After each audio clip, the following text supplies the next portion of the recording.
வணக்கம்.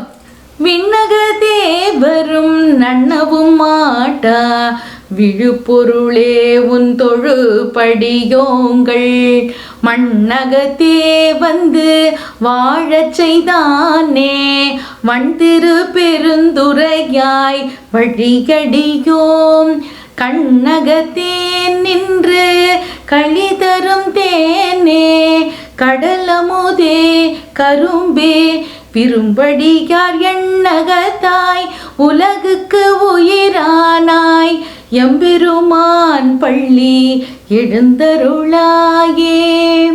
ரொம்ப அழகா மார்கழி மாதம் 29ஆம் நாள் மாணிக்க வாசக பெருமான் சிவபெருமானுடைய பெருமைகளை எல்லாம் பாடுறார். எப்படி பாடுறார் தெரியுமா? சிவபெருமான் பார்க்கடலிலே இருக்கக்கூடிய கரும்பாக அமுதாக இருக்கக்கூடியவன், கரும்பாக இருக்கக்கூடியவன். அந்த விண்ணுலகத்தில் இருக்கிற தேவர்களால கூட நெருங்க முடியாத பரம்பொருள் சிவபெருமான். அப்படிப்பட்ட சிவபெருமான் உண்மையான பக்தர்களுக்குத்தான் இறங்கி வந்து காட்சி கொடுக்கிறார். பரம்பரையா யார் உனக்கு சேவகம் செய்கிறார்களோ அவர்களுக்கு நீ தவறாமல் நேர்ல வந்து காட்சி கொடுக்கிறாய். திருப்பெருந்துறையிலே எழுந்தருளி இருக்கிற சிவபெருமானே, நீ உங்களுடைய பக்தர்களுடைய சிந்தனைகளில் எல்லாம் நீக்கமர நிறைந்து இருக்கிறாய். எங்கும் நிறைந்த பரம்பொருளாக நீ நீக்கமர நிறைந்து இருக்கிறாய். எப்படிப்பட்டவன் தெரியுமா? நீ எப்படிப்பட்ட பரம்பொருள் தெரியுமா? இந்த உலகத்தினுடைய உயிராக இருக்கக்கூடியவன். இந்த உலகத்தினுடைய உயிரே நீதான்.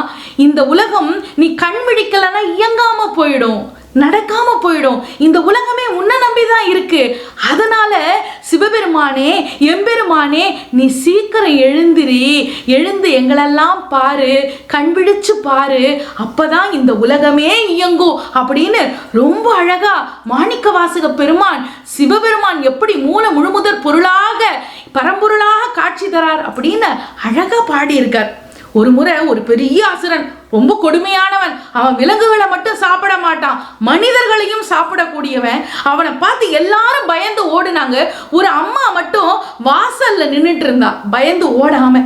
அந்த அசுரன் வந்து சொன்னா, நான் உன்னை சாப்பிட போறேன் அப்படின்னு சொன்னான். உன்னை அந்த அம்மா சொன்னா, நீ என்ன சாப்பிட்றது இருக்கட்டும், முதல்ல என் வீட்டுக்கு வா, நான் ஆக்கி வச்ச சோறை சாப்பிடு, அதுக்கப்புறம் என்ன சாப்பிடு அப்படின்னு சொன்னான். இல்லை, நான் உன்னை சாப்பிட போறேன்னா, முதல்ல நான் சமைச்சு வச்சதை சாப்பிடு, அதுக்கப்புறம் என்ன சாப்பிடு அப்படின்ன உடனே அவன் உள்ள போனா. அந்த அம்மா தலைவாழ இலை போட்டாங்க, நிறைய பலகாரங்கள் வச்சாங்க, விருந்து உபச்சாரம் பயங்கரமா நடந்தது.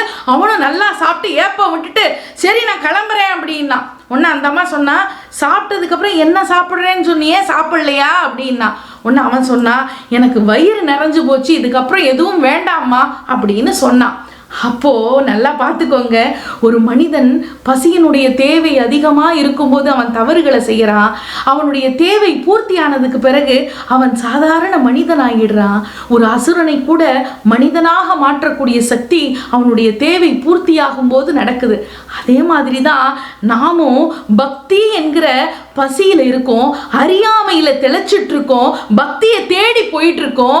அந்த பக்தி, அந்த இறைவனுடைய அருள் பூரணமா நமக்கு கிடைக்கும் போது நம்ம கிட்ட இருக்கிற தீமை எல்லாம் நம்மளை விட்டு போயிடும், நம்முடைய அகம் தூய்மை ஆயிடும். அப்போ ஒரு மனிதனை புனிதனாக மாற்றக்கூடிய சக்தி நம்முடைய தேடலுக்குத்தானே உண்டு, இந்த பக்திக்குத்தானே உண்டு, இறைவனுடைய அருளுக்குத்தானே உண்டு. அதனால இந்த மார்கழி மாசத்துல நம்ம இறைவனுடைய திருநாமங்களை சொல்லுவோம், அவனுடைய பேரருளை பெறுவோம். நன்றி, வணக்கம்.